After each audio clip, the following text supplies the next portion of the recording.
అవి కూల్చివేతలు కావు, అక్రమ నిర్మాణాల తొలగింపు అని ఎన్ఎస్ఏ నేత మెంటం ఉదయరాజ్ స్పష్టం చేశారు.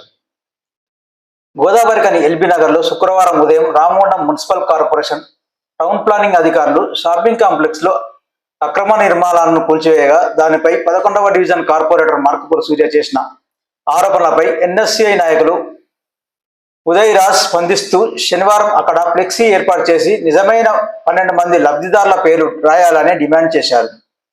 ఆ ఫ్లెక్సీపై గుమ్మడికాయల దొంగ అంటే ఎందుకు భుజాలు తడుముకుంటున్నారు అంటూ లబ్ధిదారుల కంటే ఎక్కువగా 12 షాపులు ఉంటే అక్రమ కట్టడాలను తొలగిస్తే మీకు ఎందుకు మంట అంటూ రాశారు.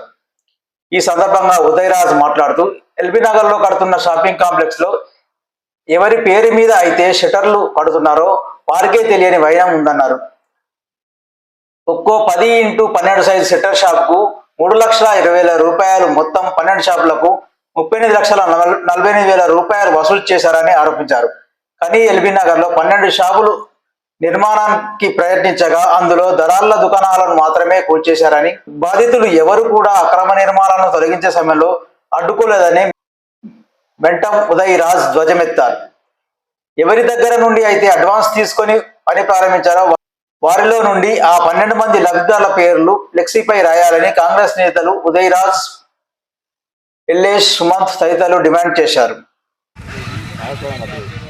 గోదావరి కనిలో కూల్చివేతల కలకలం అనేది చెప్పని కొందరు పొద్దురుగని నాయకులు, బిచ్చగాళ్ళు, జోకర్లు ఎమ్మెల్యే గారి మీద వాళ్ళ రాజకీయ మనుగడ కోసం నిత్యం దుష్ప్రచారాలు చెప్తారు.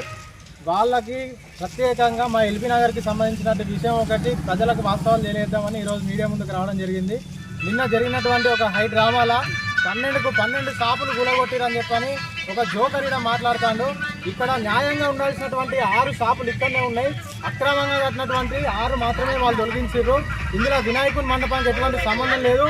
మండపానికి 12 సెటర్లు కాకుండా అటు పక్కన అటు లాస్ట్కి ఆ 3 పిల్లర్ల కోసం కట్ట ఏదవుతున్నదో అదే వినాయకుని మండపము. మరి మీ దోపిడీని, మీ అన్యాయాన్ని ప్రశ్నిస్తారని చెప్పని ఈరోజు ఎమ్మెల్యే గారి మీద ఏకవచనంగా మాట్లాడే ముందు సిగ్గుతోని తలదించుకోమని చెప్పని సందర్భంగా తెలియజేస్తున్నాము. ఒక్కొక్క షాపు దగ్గర 3,20,000 రూపాయలు వసూలు చేసుకుంటా, అంటే 12 షాపుల చొప్పున 38,40,000 రూపాయలు, అంటే సుమారు 40 లక్షలతో కట్టే బంగ్లా గిరా. ఒక్క షాపు 10-12 సైజుకి 3,20,000 రూపాయలు అవుతుందా? సమాజం తెలిసిన అవగాహన ఉన్న ప్రతి ఒక్కరు ఆలోచించాలి దీని మీద. మీరు చేస్తున్నటువంటి దోపిడిని అరికట్టినందుకు ఈరోజు ఎమ్మెల్యే గారి మీద కాంగ్రెస్ పార్టీ మీద దుష్ప్రచారం చేస్తే మీరు ఆకాశం మీద ఉమ్మి వేసినట్టే, మీ ముఖం మీద మీరే ఉమ్మేసుకున్నట్టు.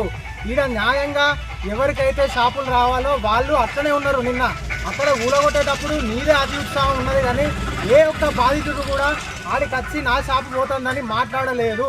ఈ వాస్తవాన్ని ప్రజలు గమనించాలి. అక్రమాలని మాత్రమే ఎమ్మెల్యే గారు తొలగించారు. పూల భద్రన్నకును మొగిలన్నకి ఈడ సంబంధమే లేదని వాళ్ళు చెప్తారు. ఈడ నా పేరు మీద దుకాణం కడతారని నాకే తెలియస్తారు అని చెప్పని నిన్న మా ఇంటికి రావడం జరిగింది. అందుకే ఇవాళ ఆయనను కూడా ప్రత్యక్షంగా ఇటు తీసుకొని వచ్చినాం. పూల భద్రనని మొగిలన్నకి సంబంధం లేకుండా ఈడ 12 షాపులు ఉన్నాయని చెప్పని నిన్న నువ్వు ఏకవచనంగా మాట్లాడినావు కదా. 12 షాపులు ఉన్నాయని చెప్పని ఎవరెవరైతే అన్ని పార్టీ నాయకులు మాట్లాడతారో వాళ్ళందరికీ ఒకటి బహిరంగంగా బోర్డు పెట్టినాము. మీకు 24 గంటల టైం కూడా ఇస్తున్నాము. పూలల భద్రన్న ఉన్న మొగిలన్న వీళ్ళకి సంబంధం లేకుండా కడుతురు అని చెప్పని అన్నారు. కాబట్టి వీళ్ళ పేర్లు మినహాయింపు, నువ్వు అడ్వాన్స్ ఎవరెవరి దగ్గర తీసుకున్నావో బాండ్ రాసుకున్నావో వాళ్ళు ఎవరెవరు 12 మంది ఉన్నారో వాళ్ళ 12 మంది పేర్లు నువ్వు ఇక్కడ బాజాప్తుగా రాయి. నువ్వు బాజాప్తుగా 12 మంది పేర్లు రాస్తే ఎమ్మెల్యే సాబే వాళ్ళకి మళ్ళీ కట్టిస్తాడు, నేను వాళ్ళకి క్షమాపణ చెప్తా. లేని ఏడల 12 మందిలో నువ్వు 6-7 రాసినా కూడా నువ్వు అక్రమం చేసినట్టే, ఒక్కటి చేసినా అక్రమం చేసినట్టే. నువ్వు గిట్లా 12 పేర్లు రాయకుంటే, లేదంటే ఎవడైతే ఆరోపిస్తాడో చెత్త నా కొడుకులు వాళ్ళు 12 మందికి 12 మంది పేర్లు ఇక్కడ రాయకుంటే పూర్తి బాధ్యత వాళ్ళదే. ఇక్కడ అక్రమాలకు కూడా పూర్తి బాధ్యత వాళ్ళు వహించాలి. 12 మీరు రాస్తే నేను నా సొంత ఖర్చులతో అప్పు చేసైనా మళ్ళీ రూములు కట్టిస్తా. ఈ విషయం ఏదో ఒకటి 24 గంటల్లో ప్రజలకు వాస్తవాలు తెలియాలి. దీనికి సంబంధించిన బాధితులు కూడా ఎవరు లేరు. ఎవరైతే న్యాయంగా ఉన్నారో వాళ్ళందరికీ షాపులు ఉన్నాయని చెప్పని వాళ్ళందరూ చెప్తున్నారు. ప్రజలు ఎట్టి పరిస్థితుల్లో ఈ యొక్క దళారులు, ప్రతిపక్షాలు ఎమ్మెల్యే గారి మీద కానీ కాంగ్రెస్ పార్టీ మీద ఈ యొక్క నగర అభివృద్ధిని, పేదలకు తాత్కాలికమైనటువంటి రోడ్డు మీద షాపులు ఉంటే ఇవాళ వాళ్ళకు పర్మనెంట్ స్ట్రక్చర్ ఉండాలని చెప్పని ఒక చిత్తశుద్ధితోటి, దూర ఆలోచనతోటి ఎప్పటికప్పుడు వేం నరేందర్ రెడ్డి గారికి మా కళ్ళ ముందే చాలాసార్లు ఫోన్ చేసారు. బహిరంగంగా కూడా చౌరస్తాల రూమ్స్ ఓపెనింగ్ అప్పుడు చెప్పిండు స్పెషల్ జీవో తీసుకొస్తానా అని. అవి చూసుడు శాతం నీకు గాక నువ్వు కార్పొరేటర్ కానుక ముందు బ్లాక్మెయిల్ చేసుకోవడానికో దేనికో అక్రమాలు కూల్చాలని చెప్పని ఎమ్మెల్యే గారికి వచ్చి వినతి పత్రం ఇచ్చినావు కదా గతంలో. ఇవ్వాలంటే నువ్వు మంది అక్రమాలను నువ్వు చూపిస్తేమో నువ్వు సంసారివి, నీ అక్రమాలకు అడ్డుకట్టు ఎవడైనా ఎత్తేమో వాడు వెబ్సైట్ అవుతాడా? ఎట్లయితాడు? కాబట్టి పూర్తి స్థాయిలో బాధితులకు న్యాయం చేసే విధంగా ఎమ్మెల్యే గారు చర్యలు తీసుకుంటారు.